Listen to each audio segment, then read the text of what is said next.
मोह निशा सब सोवनि हारा, देखहि सपन अनेक प्रकारा, यही जग जामिनी जागहि जोगी, परमारथी प्रपंच वियोगी। अर्थात ये पूरा संसार मोह की निंद्रा में सो रहा है। मोह मतलब ये हमारा है, ये हमारा घर है, ये हमारा शरीर है, ये हमारे बच्चे हैं, ये हमारी पत्नी है, ये हमारे माँ बाप हैं, सब ये जो है सब हमारा है, जबकि हमारा कुछ भी नहीं है। ये हमारा मोह है जो इसको हम अपना समझ रहे हैं। क्योंकि ऐसा कौन सी चीज़ है जो निश्चित हो? ऐसा आप कौन सी चीज़ को कह सकते हो कि हमेशा रहेगी? कोई भी चीज़ निश्चित नहीं है, सब अनिश्चित है, कभी भी छूट सकती है। इसको कहते हैं मोह, कि हम हर एक चीज़ को अपना समझते हैं। ये मोह ही हमारे अंदर अनेक वृत्तियाँ पैदा करता है। और ये मोह कहाँ से होता है? जब हमारा मन चंचल होता है। अर्जुन ने भी कहा, चंचलम यह मन कृष्ण, हे कृष्ण ये मन तो बड़ा चंचल है, इसको बस में कैसे करें? तो भगवान कहते हैं ये चंचल जरूर है, लेकिन इसको बस में इसको जो है बस में कर सकते हैं। कैसे कर सकते हैं?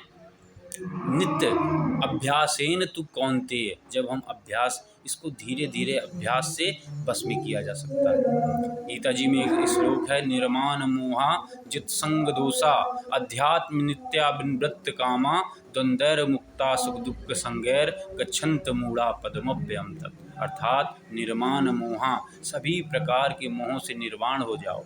निर्माण मोहा जित संग दोषा, आसक्तियाँ जितनी भी है उसको जीत लो। ये दोष रूपी आसक्तियों को जीत के अध्यात्म नित्या विनवृत्त कामा, और अध्यात्म नित्या मतलब अर्थात आध्यात्मिक मार्ग में चलो, भगवान की शरण में चलो। आप शुरू से लेके जब आपका जीवन है, आपका पूरा समय जो है आपकी ऊर्जा ख़त्म होती है। हर एक जगह जाओगे, जैसे घर में है, ऑफिस जाना है या ऑफिस से घर आना है, ये आपकी पूरी ऊर्जा जा रही है। लेकिन भगवान के सामने आपकी ऊर्जा आती है। अगर आप मंदिर में बैठते हो और ठाकुर जी के सामने बैठते हो तो आपकी ऊर्जा बढ़ती है। इसलिए अध्यात्म मार्ग कहा गया है। हमको आध्यात्मिक रूपी इसमें वातावरण में चलना चाहिए। आज के समय जो आज का हमारा परिवेश है वो जो है आधुनिक है और भौतिकतावादी है, पश्चात संस्कृति हावी हो रही है। इससे बचने के लिए हमारे जो आध्यात्मिक गुरु हैं या हमारे पुरातन समय के हमारे ग्रंथ हैं उनको पढ़ो, उनकी जानकारी लो। क्या आज के समय जो ये जो आराम पसंद जीवन है, क्या ये सही है? हमारे शरीर से लेके हमारे मस्तिष्क को ये खराब कर रहा है।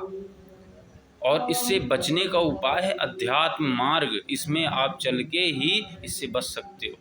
तो इसका मतलब आप ये पूरे संसार में रह रहे हो, इस माहौल में रह रहे हो, तो इससे तो इसको निगलेक्ट तो कर नहीं सकते। आप इसमें रहो, लेकिन इससे आध्यात्मिक मार्ग से जुड़ो। और उसमें जब जुड़ोगे तो आपके अंदर का आत्मविश्वास बढ़ेगा। हनुमान जी से भी जामुन जी ने कहा, का चुप साध रहु हनुमाना, पवन तनय बल पवन समाना। हनुमान जी जब अपनी पूरी शक्तियाँ भूल गए थे तब उनको जामुन जी ने याद दिलाया था। इसी प्रकार हमारे अंदर बहुत तीव्र ऊर्जा है। हम उस ईश्वर की संतान हैं जो पूरी सृष्टि का मालिक है। हमारे अंदर भी वही ऊर्जा है। ये मनुष्य शरीर, हमारे पुरातन समय के ऋषि मुनि इतने ऊर्जावान थे कि यहाँ से उन्होंने पूरे ग्रंथ आज जो हो रहा है उसके बारे में पहले ही लिख दिया। वो कैसे लिख दिया? ये हमारे अंदर की शक्तियों से ही लिखा। मनुष्य शरीर, ये जो मनुष्य शरीर है, साधन धाम मोक्ष कर द्वारा, ये साधन धाम मोक्ष का द्वार है। इसी से हम साधन कर सकते हैं। कैसे कर सकते हैं? जब हम इस भौतिकतावादी दृष्टिकोण से हटेंगे, जब अपने नियमों को बनाएंगे और सही तरीके से अपने जीवन निर्वाह को आध्यात्मिकता के साथ जोड़ देंगे, तब हमारे अंदर का आत्मविश्वास बढ़ेगा, तब घबराहट नहीं होगी, तब डिप्रेशन नहीं आएगा। इसका यही उपाय है, अपने आप को कमज़ोर मत समझो और इस आधुनिकतावादी वातावरण से हटो, दूसरे की नकल मत करो, अपने देसी बनो, विदेशी मत बनो। ये मैंने सबको कहा है। इस प्रकार करोगे तो आपको टेंशन और ये जो डिप्रेशन आप बता रहे हो इस आपको नहीं होगी।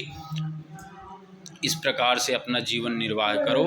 और जब आप ऐसा करोगे तो निश्चित रूप से आपका आत्मबल बढ़ेगा, शारीरिक बल बढ़ेगा। ठाकुर जी के सामने जब आप बैठोगे 1 घंटा, जब आप आध्यात्मिकता मार्ग में चलोगे, 1 घंटा बैठ के भजन करोगे, मैं कहता हूँ आपकी बिजी लाइफ है, आप 1 घंटा दो। जब आप 1 घंटा दो, आपके अंदर ऊर्जा बढ़ेगी, आपका आत्मविश्वास बढ़ेगा और आप हर एक कार्य में आगे बढ़ोगे। राधे राधे।